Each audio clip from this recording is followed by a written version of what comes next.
Salut, l'initiation que je vais te partager a pu être libérée grâce à la participation de tous les membres de Radio Gratitude.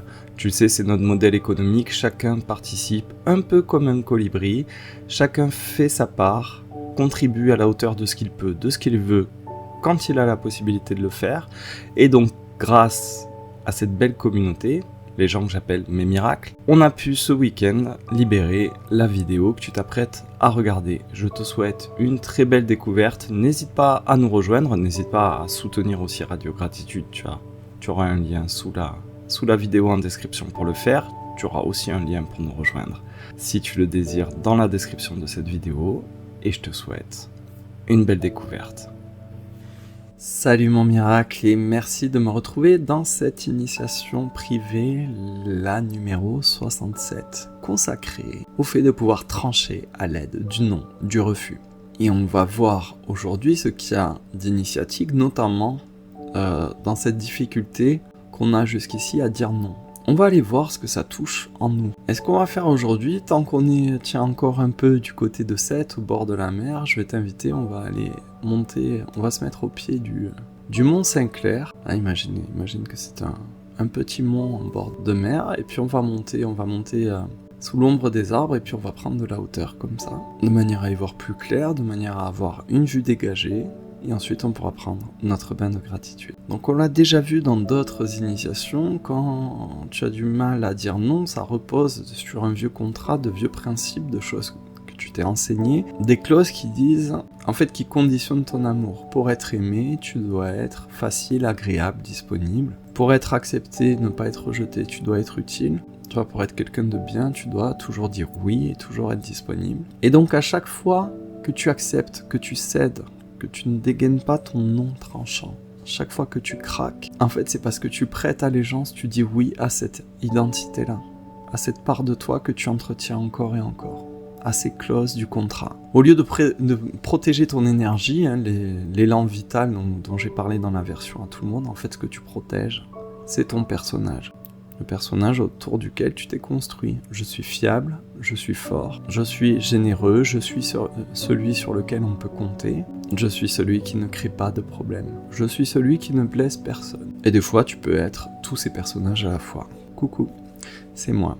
Ce qui est dingue, c'est qu'on pense qu'on va décevoir l'autre personne, et en réalité, on a très peur de décevoir finalement notre propre miroir, parce qu'on est très lié avec l'image qu'on a de nous-mêmes, et l'image qu'on renvoie aux autres de nous-mêmes. Donc quand tu dis non, quand tu coupes court, c'est pas tellement le fait de refuser une tâche ou un service, c'est pas tellement ce refus-là qui fait paniquer, c'est que ça met une distance, ça coupe le flux de cette identité, de cette part de toi. Et quand tu menaces cette identité, ton ego panique, et c'est normal. Pourquoi c'est normal ? Parce qu'il pense mécaniquement que si tu n'es plus ça, si tu n'es plus serviable, docile, disponible, celui qui fait pas de vagues, celui qui pose pas de problème, celui qui ne dit jamais non, en fait tu n'es plus rien. Et donc, le non tranchant d'aujourd'hui commence par là, il commence par oser décevoir cette image, pour pouvoir rester fidèle à la vie, pour pouvoir protéger ton élan de vie, ton énergie, ton essence, ton alignement. Parce que tu vois bien qu'à chaque fois qu'il y a une pression, une toute petite pression qui vient te solliciter, qui vient un petit peu t'écraser, te tordre, ça te demande toujours de te monnayer, tu laisses, tu payes toujours avec une petite partie de toi. Parfois tu payes juste avec ton temps, et c'est déjà cher. Parfois tu payes beaucoup plus cher, avec des choses beaucoup plus précieuses. Tu payes avec ta présence, avec ta lucidité, ta clarté, avec ta chaleur, avec ta vérité. Ça te coûte en vérité. Quand tu te désalignes, quand tu dis oui à contre-cœur, tu es écartelé, tu es dissocié. Quand tu dis oui à contre-cœur, qu'est-ce que ça fait sur ton énergie vitale, sur ton élan ? En fait, tu avances avec un élastique dans le dos, avec des chaînes aux pieds. Et bien sûr, ça, tu payes avec ton amour. Parce qu'en fait, si tu te sacrifies, si tu le coupes en petits morceaux, et que tu le concèdes comme ça à contre-cœur, tu ne peux pas l'offrir pour ce qui compte vraiment. Tu vois bien que ce qui t'épuise, bien sûr, c'est d'en faire trop, puisqu'à chaque fois on te sollicite, donc tu en fais plus que ton rythme naturel, normal, mais vraiment ce qui t'épuise en profondeur, c'est te découper en petits morceaux. Toutes ces petites tranches de toi que tu distribues pour rester acceptable. Et ce qui te tue à petit feu, c'est la répétition. C'est que c'est du non-stop depuis des années. C'est une petite trahison. Chaque fois que tu dis un oui qui fait mal, un oui à contre-cœur, mais tu t'attaques. Et c'est une violence en plus qui a l'air douce. Hein, une violence qui sent bon. Une violence qui sourit et tu dis oui, bien sûr, je peux le faire. Mais en fait, tu te fais du mal. Je dis tu, hein, mais vraiment, sache-le, je me parle. Et non seulement je me parle, mais je m'inclus vraiment pleinement. Je suis le cœur de cible de cette thématique. Tu le sais déjà si tu m'as écouté sur l'initiation 52-57.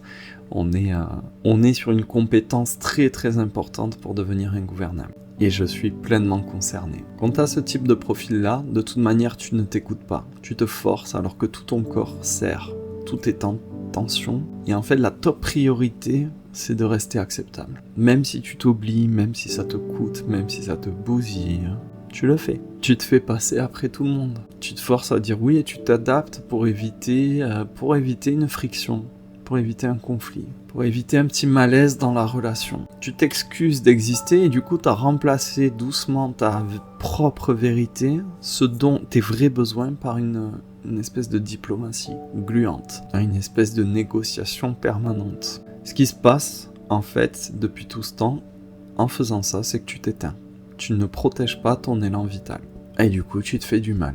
C'est de la violence. C'est de la violence envers toi-même. C'est là que le non, finalement, peut te protéger. Si tu tranches avec un non, si tu es capable de trancher avec ce non, tu vas pouvoir retrouver ton périmètre, retrouver l'espace sacré pour que ton énergie puisse à nouveau s'exprimer et se déployer. Avec ce non-là, tu arrêtes d'être poli contre toi-même, tu arrêtes de te faire violence, tu retrouves un alignement, ça casse un peu cette dissonance. Mais ce non tranchant, de toute manière, active une peur, et une peur très très classique. C'est que si tu dis non, tu vas perdre l'amour, hein, d'une manière ou d'une autre. Mais je vais te dire quelque chose, j'espère que ça va t'éclairer autant que ça m'a illuminé quand je l'ai compris, quand ça m'est venu comme ça. Si une relation, quelle qu'elle soit, ne survit pas à ton non, à ton refus, c'est que c'était pas une relation. C'était un accès, c'était une porte ouverte à des sollicitations, c'était un abonnement, c'était une autorisation d'usage, d'usage et d'abus même. Mais absolument pas une relation, et encore moins une relation équilibrée. Moi, quand j'ai compris ça, ça m'a tout de suite éclairé. Ton non est un révélateur. C'est un répulsif pour tous les liens factices. Ton non ne va rien détruire de vrai. Quand ça m'est apparu, j'en ai eu des frissons. C'était si simple et en même temps c'est très puissant. Ton non, du coup, il purifie. Cette lame tranchante, elle purifie. Ça fait tomber, ça écarte toutes les relations qui étaient basées sur ton sacrifice. Autrement dit, ça enlève tous les vampires, toutes les censures. En posant des noms, tu commences à y voir très clair. Qui continue à m'aimer, même quand je suis pas utile, même quand je suis pas serviable? Qui reste auprès de moi quand je ne suis pas docile? Et surtout, est-ce que moi, je reste avec moi quand je ne suis pas parfait? Parce que il y a un truc qui est très vrai, c'est que le non, il y a une forme initiatique dans le non, ça entraîne la petite mort, la mort de ton personnage. Le personnage qui arrange tout, qui est gentil, qui fait jamais de vagues, jamais de conflits. Et bien sûr, toute une part de toi résiste, parce que ce personnage, il a sauvé les meubles, il t'a permis de survivre, notamment durant l'enfance. Et non seulement ce personnage a peut-être sauvé ton enfance, mais il a peut-être sauvé tes amours, il a peut-être sauvé ton intégration sociale. Et donc ce non aujourd'hui, ça vient toucher vraiment ce vieux programme, ce truc qui est très très imprimé en toi. Et ce que tu peux faire du coup, c'est tout à fait remercier, la gratitude peut venir là-dessus, remercier tout ce qu'il a fait de positif, ça t'a permis de survivre et de cheminer et d'arriver à la maturation d'aujourd'hui. Et tu peux aussi reconnaître que ça a plus d'utilité maintenant. C'est désaligné avec ce que tu veux. Tu n'as plus besoin de te tordre pour survivre. Je voudrais revenir, faire un petit parallèle. Tu sais, je t'ai parlé, et ça a été pour moi très évocateur, de ce non qui purifie, qui écarte toutes les relations finalement factices, qui étaient un abonnement, un accès à ta docilité. Regarde-le au niveau du système. On voit à quel point, quelle est la nature de la relation avec le système, avec le gouvernement, avec l'autorité, avec la politique. C'est très important pour nous de réfléchir à ça, ça nous permet de cheminer vers vers ce côté-là, ingouvernable. Donc tandis qu'on monte sur notre mont Saint-Clair et qu'on commence, je t'invite à te retourner et à regarder, hein, c'est magnifique, on voit l'étang de Thau d'un côté, on voit la Méditerranée de l'autre avec cette belle bande au milieu. Maintenant qu'on y voit un peu plus clair, regarde à quel point ta docilité déforme la nature de la relation que tu as avec le système, avec l'autorité. Et demande-toi, regarde, si tu disais non vraiment sur tout ce qui n'est pas aligné avec ta propre valeur, comment réagirait le système? Est-ce qu'il serait toujours à tes côtés pour t'aider, te soutenir pour ton bien, pour ta santé, pour ta sécurité? Ou est-ce qu'il commencerait à montrer les dents pour maintenir cet accès illimité à ta docilité? Est-ce que le gouvernement, qui réfléchit à longueur de journée sur ce que tu dois manger, avaler comme pilule, accepter comme injection, survivrait à ton non, à tes noms répétés? Est-ce que toute cette caste de haute bourgeoisie et de pantouflage, de copinage entre Matignon et l'Élysée conserverait le même sourire arrogant face à tous tes noms propres et répétés, tes noms tranchants pour être alignés avec ta vérité? Si tel est le cas, est-ce que l'État continuerait de t'accompagner, même si tu n'es pas docile? Tout à l'heure, je t'ai demandé, dans tes relations, ton cercle proche, qui m'aime encore, même quand je ne suis pas utile. Regarde si l'État est bienveillant avec les gens qui ne sont pas utiles. On a même eu droit à une certaine époque à une catégorie... les essentiels, les métiers essentiels et puis les autres. J'ai même envie de dire les autres qui ne sont rien. Clin d'œil, clin d'œil. Est-ce que le pays, est-ce que l'environnement, le système, le monde des hommes reste le même quand je ne suis pas docile? Ça nous interroge là-dessus. Voilà, je ferme ma parenthèse un peu civilisation, un peu politique au sens noble du terme, bien sûr. Mais il y avait un parallèle intéressant. Ça en dit long sur la nature de notre relation avec la pyramide, finalement. Bon, maintenant que la parenthèse est refermée, je continue, on avance un petit peu sur notre mont Saint-Clair, on monte encore, hein, le chemin est caillouteux, on a des figues de barbarie de part et d'autre, mais la vue est superbe et on a de l'air iodé qui vient nous oxygéner, et ça va nous aider à comprendre les mécanismes suivants. Le non qui va te permettre de trancher, ça ouvre tout un tas de oui, mais des oui d'une qualité extraordinaire. Quand tu poses un non qui est sain, qui est net, qui est légitime, qui est aligné avec tes valeurs, ça ouvre un espace fécond, magnifiquement fertile pour que la vie puisse passer à travers un oui. Quand tu dis non à la sollicitation de trop, ou à la loi de trop, comme ça je continue un tout petit peu mon parallèle, tu dis oui à un autre espace, un espace magnifique, à une respiration complète. Tu dis oui à un geste créateur, à un vrai repos, à une vraie parole, à quelque chose d'aligné en toi, à ta dignité finalement. Donc tu vois, quand tu dis non sur quelque chose qui ne te correspond pas, ça devient un cadeau pour ton énergie, pour ton élan, pour ta vérité. Tu protèges ta flamme, tu protèges ta source. Je refais un tout petit parallèle, c'est pareil pour un décret. C'est pareil pour une loi votée dans un bureau par des technocrates, que ce soit à Paris ou à Bruxelles. Tu protèges en toi ce qui est non négociable.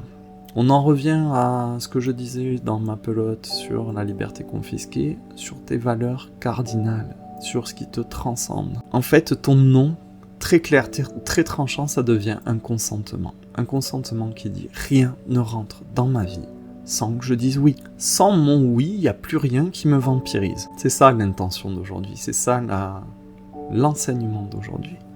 Et c'est vrai pour ton attention, pour ton temps, pour ton énergie. Tout ça, ce sont des organes invisibles. Ton attention, ton temps, ton énergie, ce sont tes organes. Et quand tu les donnes, quand tu les sacrifies sans consentement, tu t'amputes, tu te mutiles. Et regarde bien, à chaque fois que tu dis oui avec ta bouche et que tout ton corps dit non, tu es écartelé en deux. Aujourd'hui, en fait, ce que tu fais, c'est que tu vas réconcilier les deux. Tu diras un oui avec ton corps et avec ta bouche, et tu diras un non avec ton corps et ta bouche. Comprends bien aussi que toutes les sollicitations que tu as acceptées, elles n'étaient pas que finalement des agressions, elles avaient un bénéfice, un rôle utile. En dehors du personnage qu'on a vu tout à l'heure, en fait ça remplit ton mental, et ton mental adore être rempli, adore être agité. Pourquoi ? Parce que s'il se pose, si ça devient vide, parce que il se crée un espace, puisque tu as dit non, et donc tu n'es plus... dans une surcharge, ça recrée de l'espace, ton mental décante. Et quand il décante, qu'est-ce qui se passe ? Il a très peur de se retrouver nu face à des choses très vraies en toi. Donc quelque part, quand tu dis oui, c'est une certaine manière, quand tu dis oui à contre-cœur, ça t'évite de te retrouver face à ton véritable désir, ton vrai épuisement, ta solitude, ta vieille colère, ton terrible besoin de repos, ta créativité qui te fait peur ou même ta liberté. Pourquoi ta liberté? Parce qu'elle te rend responsable.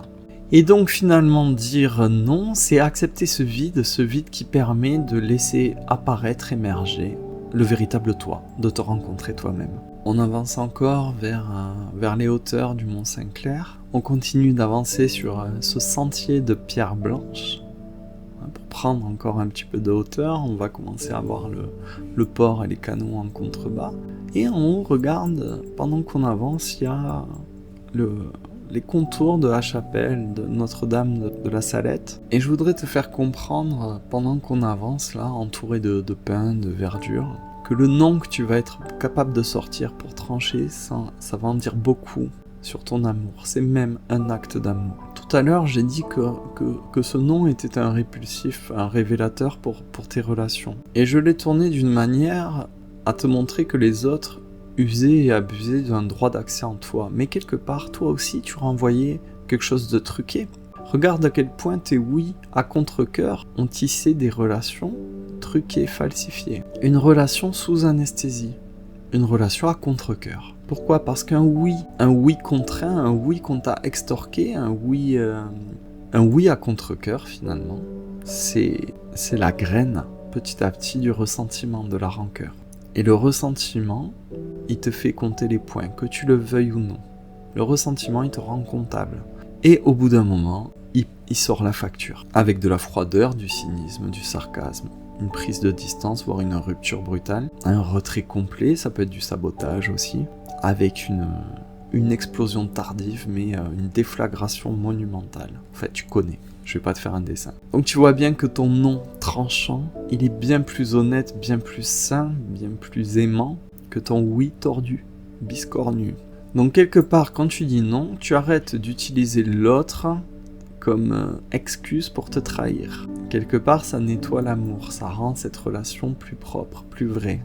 Et j'aimerais t'amener, tandis qu'on avance vers le sommet de cette colline, j'aimerais te faire toucher du doigt que des fois, en fait, la petite pression, la petite sollicitation, elle vient uniquement de toi. Il y a besoin de personne pour te rajouter une couche.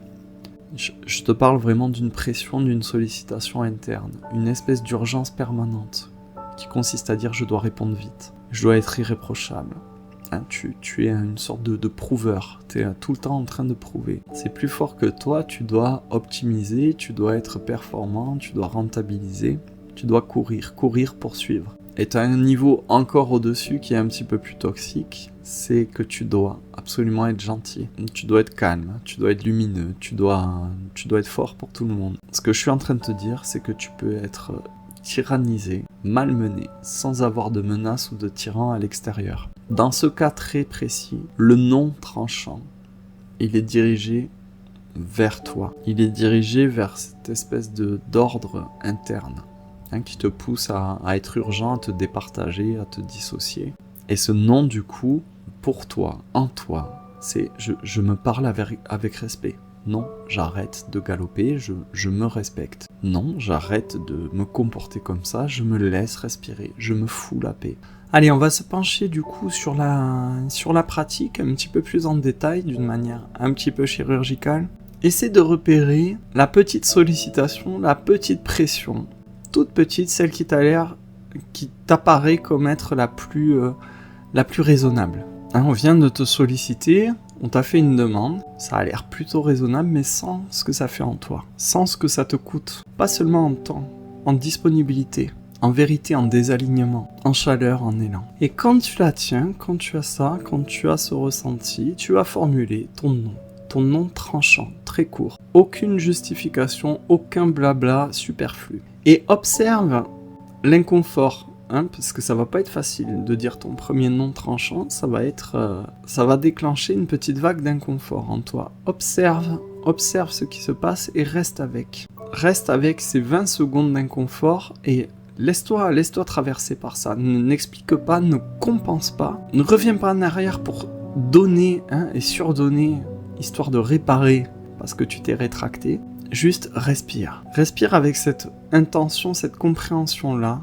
Je peux être une bonne personne sans me trahir. Et si tu sens que la culpabilité est en train de monter, c'est très bien. C'est parce que là, tu es en train de travailler dessus, tu es en train de déplacer, d'élargir ton périmètre. Et pendant que ça monte, c'est là que la gratitude vient vraiment prendre toute sa place et rayonner. Merci, je protège mon énergie, je protège ce qui compte vraiment en moi. Merci, je protège mon élan. Ce qui est très important que tu peux comprendre aujourd'hui, c'est qu'on t'a appris, on t'a conditionné à rendre le désir suspect. Et du coup, il faut le légitimer, le justifier, il faut le prouver. Or, le désir, tu dois le percevoir comme un signal de vérité. Et ce signal, il est à la fois brut et à la fois neutre. Et ce désir, qui est une sorte de feu vert, feu rouge, soit tu as envie, soit tu n'as pas envie, si tu l'assumes pleinement, tu vas découvrir que finalement, durant tout ce temps, tu as vécu en faisant croire que tu étais d'accord. En fait, tu n'étais pas d'accord. Tu étais adapté, tu étais tordu, déformé.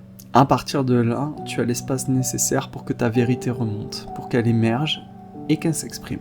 Comprends aussi que être capable de dire non, d'utiliser un non tranchant, ça te rend ton propre rythme. Ça relaisse de l'espace au niveau du tempo.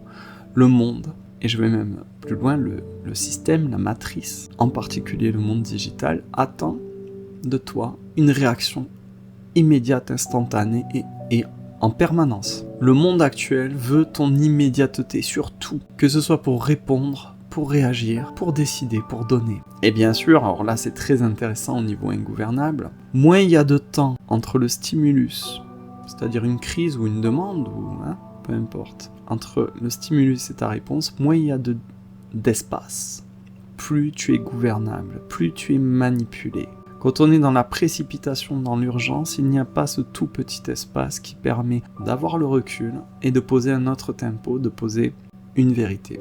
C'est le principe même de la réaction. L'ingénierie sociale repose essentiellement sur un principe réactif. Tant que tu es en réaction, tu es gouvernable. Donc quand tu dis non, tu intercales un tout petit espace. Dans ce tout petit espace, tu peux réfléchir, souffler un coup, t'aligner, envoyer valser ta docilité. Il peut se passer plein de choses dans ce tout petit espace. Et c'est pour ça que le monde accélère jusqu'à plaquer complètement ton être sur l'immédiateté. Comme ça, tu n'as plus le temps de réfléchir. Tu n'as plus cet espace où tu as le choix. Or, le choix, c'est la liberté. Donc, quand tu dis non, tu casses le sortilège. Tu te désenvoûtes. Le non, tu récupères ton temps, ton rythme, ton propre tempo, ta cadence. Parce que la plupart des urgences, même que ce soit sur tes projets, elles ne t'appartiennent pas, c'est pas ton urgence. C'est une urgence qui est imposée. Et quand tu commences à refuser l'urgence, il y a beaucoup de demandes externes qui dégonflent. Et vraiment, je reviens là-dessus sur cette notion de protection.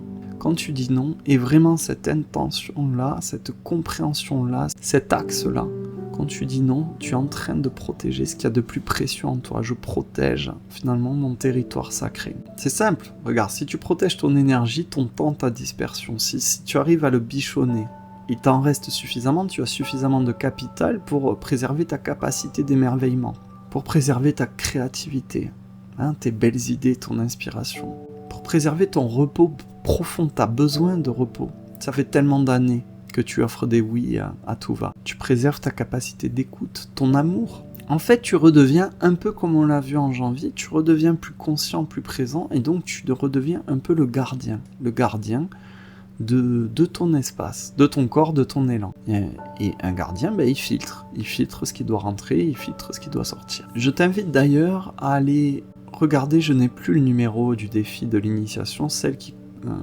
parle du système immunitaire. Je vais regarder, je te dis quel est le numéro. Il s'agit de l'initiation 28 en janvier, fin janvier.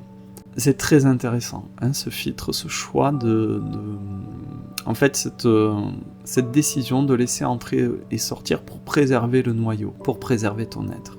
Et bien là, ce non contribue finalement à ton immunité. Et j'avais dit quelque chose, et on va finir là-dessus. Finalement, le système immunitaire se demande en permanence, est-ce que ça me ressemble, est-ce que ça me ressemble pas? Est-ce que c'est bon pour moi, est-ce que c'est pas bon pour moi? Il en est de même avec ton non. Et à partir de là, tu vas vraiment pouvoir prononcer un nom neutre, un nom sans effort. Un nom qui dit non, ça me correspond pas. Tout simplement. Ça, c'est pas aligné sur ce que je suis.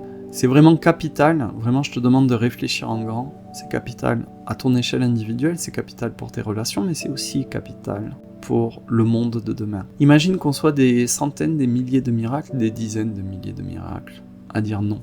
Ceci, ce que vous nous proposez, à l'échelle du monde, de la société, ça ne nous correspond pas. Ça ne correspond pas à ce qu'est être humain, à ce qu'est sacré. Ça oui, ça nous ressemble, ça non. Imagine ce que ça peut donner. J'espère que là tu comprends à quel point ce qu'on fait aujourd'hui, c'est pas juste du bien-être bisounours pour passer entre les crises, entre les mailles du filet. À quel point ça peut remodeler le monde de demain. Vraiment, c'est la vision que j'ai eue et c'est ça que je porte. Donc pour revenir vraiment à ta boussole, à ton feu rouge, feu vert en fait, est-ce que ça m'ouvre? Est-ce que ça me ferme? Est-ce que ça nourrit mon être ou est-ce que ça l'étouffe? Est-ce que ça m'aligne ou est-ce que ça me désaligne? C'est aussi simple que ça. C'est simple, mais pas facile. Tous les mécanismes que je t'ai dit vont être quand même imprimés, ancrés, ça va mettre un peu de temps. C'est pour ça que le nom d'aujourd'hui, il s'attaque à des choses toutes petites.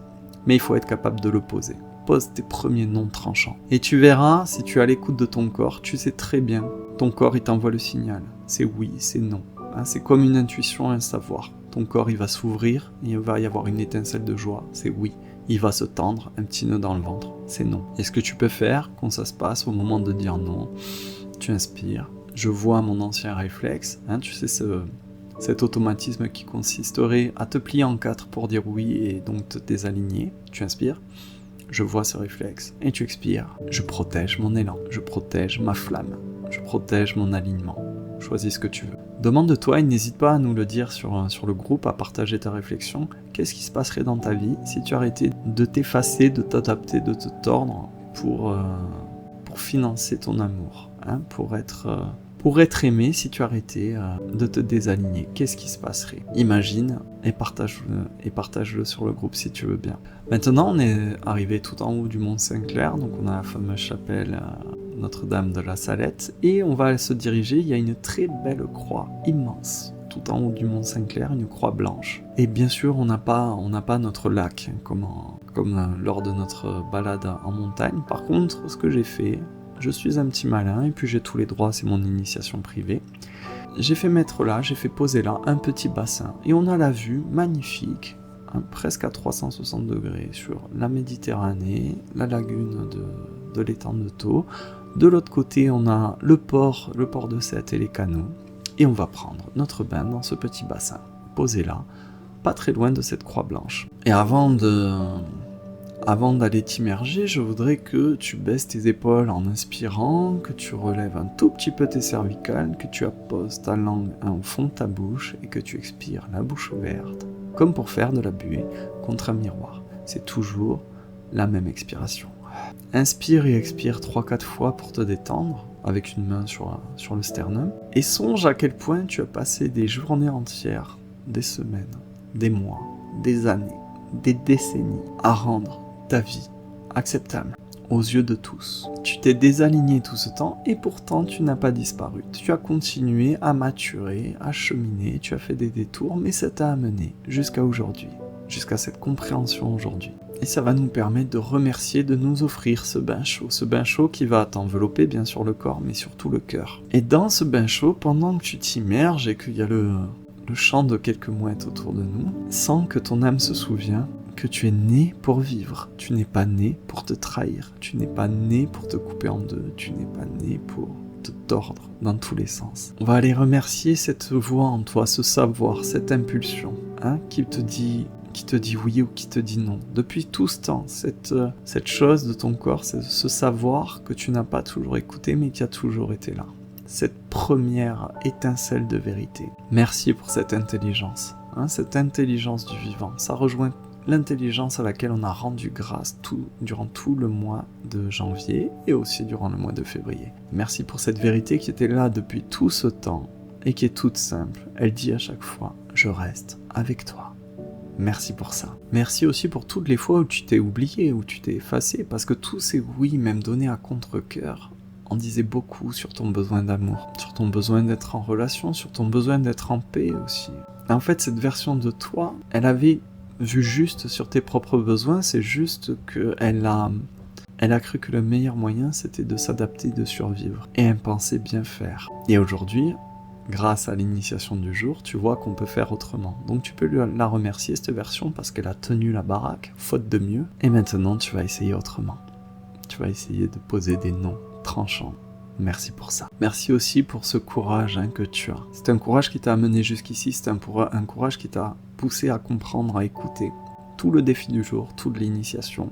Et ce courage, il va te permettre de déplaire un tout petit peu. Ce courage va te permettre d'être mal compris. Ce courage, il va te permettre de ne plus plaquer ta paix avec ton effacement, de ne plus associer ta valeur au fait de te plier en quatre.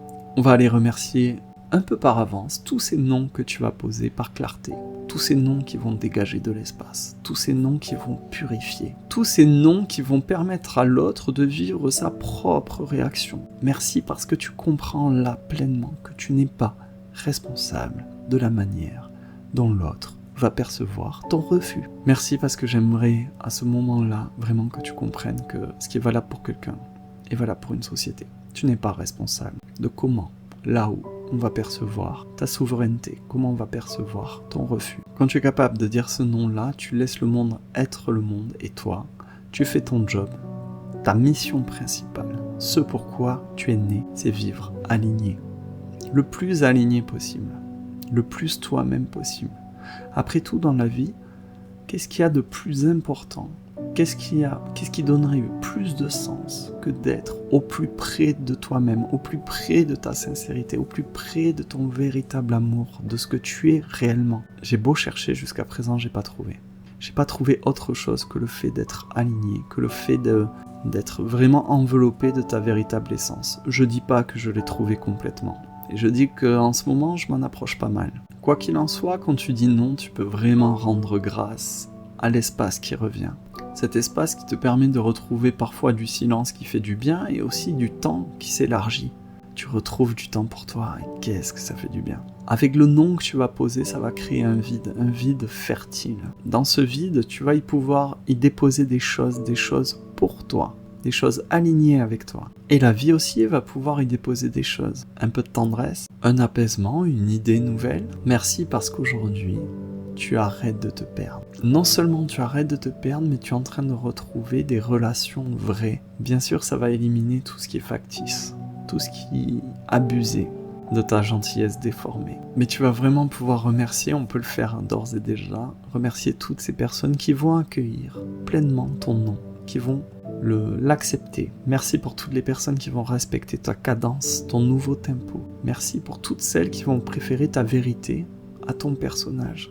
Ces personnes-là, elles t'aiment. Elles ne seront pas nombreuses, mais elles seront précieuses. Et merci aussi pour tous ceux qui vont devenir incohérents, fuyants, qui vont te tourner le dos ou qui vont t'en vouloir parce que tu vas leur refuser des choses. Ils vont t'enseigner que tu n'es pas une putain de bouche de métro dans laquelle tout le monde peut s'engouffrer. Mais vraiment, merci du fond du cœur parce que tu vois que tu assistes là à un processus de purification qui va rendre ton amour vraiment propre, vraiment qualitatif, vraiment vivant, tellement vrai, tellement authentique. Et bien sûr, tu peux remercier ton élan, ta flamme, celle qui n'a jamais cessé de te chauffer.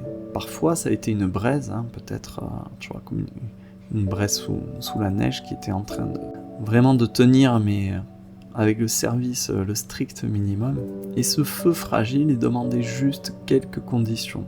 Il demande quoi ? Il demande du respect, de la place, de l'espace et ta douceur. Tu l'arroses avec un rythme humain et avec ta volonté d'être aligné, et bien, grâce à ton nom, tu protèges ce foyer-là et la flamme revient. La flamme se décuple et ton énergie va se décupler. Merci donc pour cette sève, cette énergie, cet élan de créer, de rire, d'avancer, d'échanger, de marcher vers toi-même.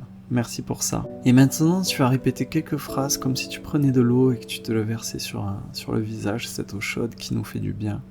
Merci de me ramener à moi. Merci de me rendre mon rythme. Merci de rendre ma parole plus vraie, plus authentique. Merci parce que je ne confonds plus l'amour et mon effacement. Merci de protéger en moi ce qui veut vivre, cette sève qui pousse, cette vie qui pousse encore et encore. Merci parce que je protège enfin cet espace sacré en moi. Merci, merci, merci. J'ai hâte et je suis curieux de voir quel nom tu vas poser aujourd'hui et de quelle manière ça va te permettre de respirer. Qu'est-ce qui va se passer en toi? Qu'est-ce qui va se passer dans ta vie? Comment ta flamme va augmenter? Comment ton élan va être protégé? On en discute dans le groupe WhatsApp avec plaisir.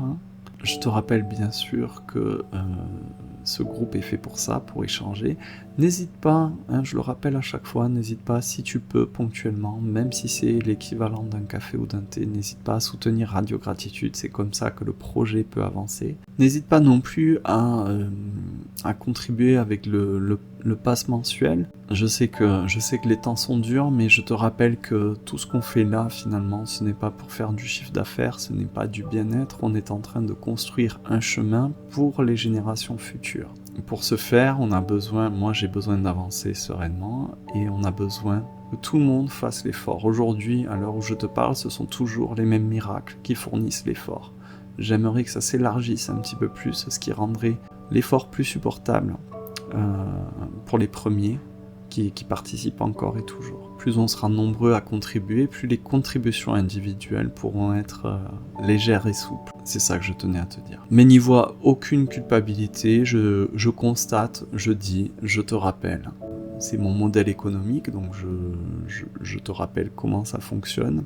Et quoi qu'il en soit, je prépare les étapes suivantes de notre voyage et j'espère que cette initiation t'a plu et j'espère que je te verrai dans l'initiation de demain. Bye bye.